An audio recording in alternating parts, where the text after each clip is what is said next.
There is a logical trap at the absolute peak of the English legal system.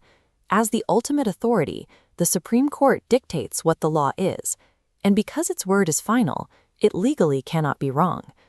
This creates a rigid vertical structure built on the doctrine of stare decisis, or binding precedent. Once a higher court makes a ruling, every lower court is strictly bound to follow it, regardless of the individual judge's opinion on the matter.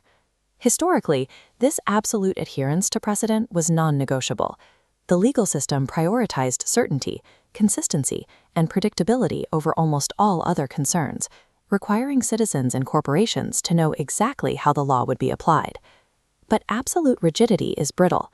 To survive the modern era, the UK legal system engineered 3 specific structural anomalies to subvert its own rules. We map these workarounds as the internal valve, the international overlay, and the lateral bypass. The illusion of an infallible Supreme Court is a necessary fiction to maintain public order. In reality, its architecture is carefully designed to be broken, when strict adherence to the rules would create an active injustice. The first mechanism is a highly regulated internal release valve called the 1966 Practice Statement. This grants the highest court the power to depart from its own previous decisions. To see exactly why this valve is necessary, we have to examine the 2016 case of Nauer v. Ministry of Justice. For decades, binding precedent required courts to calculate damages for fatal accidents, starting from the date of the person's death, rather than the date of the trial. This contained a glaring mathematical flaw. It heavily penalized the claimant by applying a discount for early receipt of money, even though the money wouldn't actually be received until after the trial concluded. The Supreme Court recognized this tension explicitly, noting that too rigid adherence to precedent may lead to injustice. But the structural trap originated lower. The High Court judge saw the mathematical error, but because of strict vertical hierarchy, he was entirely bound and could not change the math himself. Instead, the judge authorized a procedural workaround known as a leapfrog appeal, sending the case straight past the Court of Appeal and directly to the Supreme Court. This specific maneuver placed the case in the only jurisdiction authorized to deploy the 1966 Practice Statement, allowing the Supreme Court to legally rewrite the formula. In this way, the Practice Statement functions as a circuit breaker. It prevents the entire hierarchy from being endlessly trapped into executing known mathematical or logical flaws simply to maintain structural obedience. The Nauer correction took decades to materialize. But the apex court can act with rapid aggression when it realizes it has made an immediate, catastrophic error.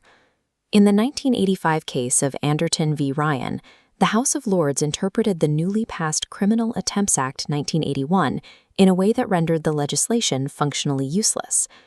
The ruling triggered a massive wave of academic criticism, with legal scholars pointing out a severe distortion in how criminal liability was now being applied.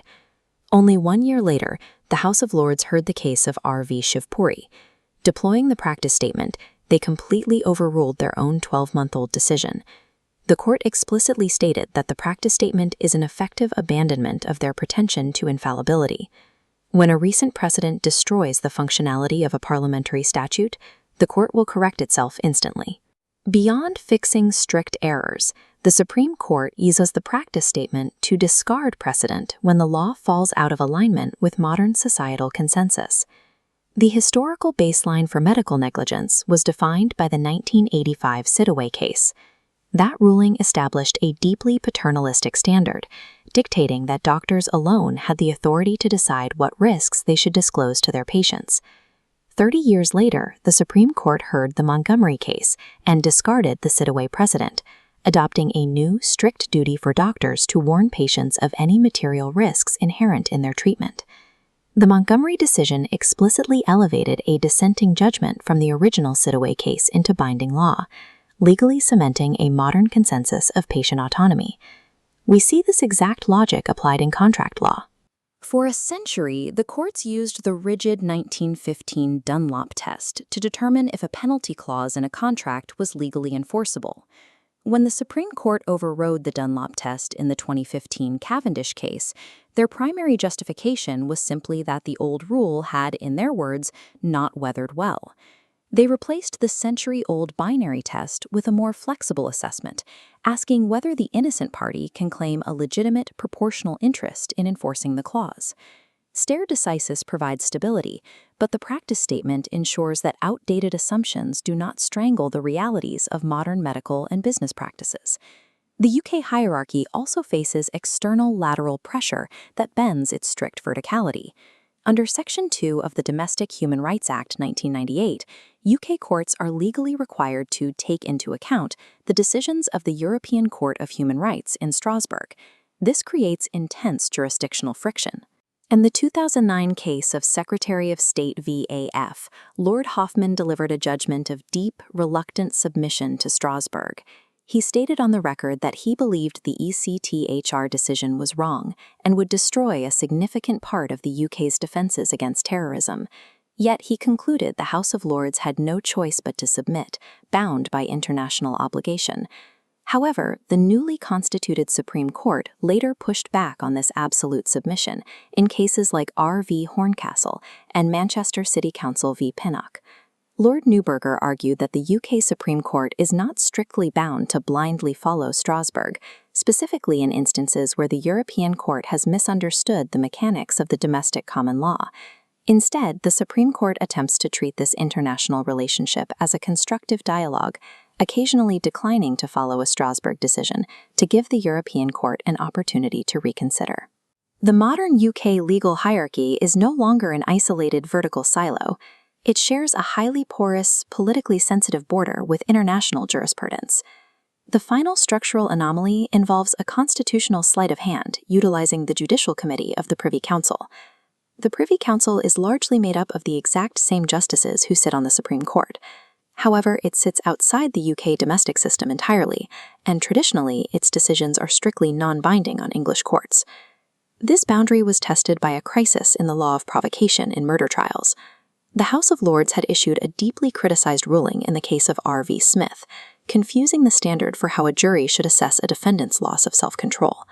This created a paralyzing structural trap. The House of Lords broadly accepted that the Morgan-Smith ruling was flawed.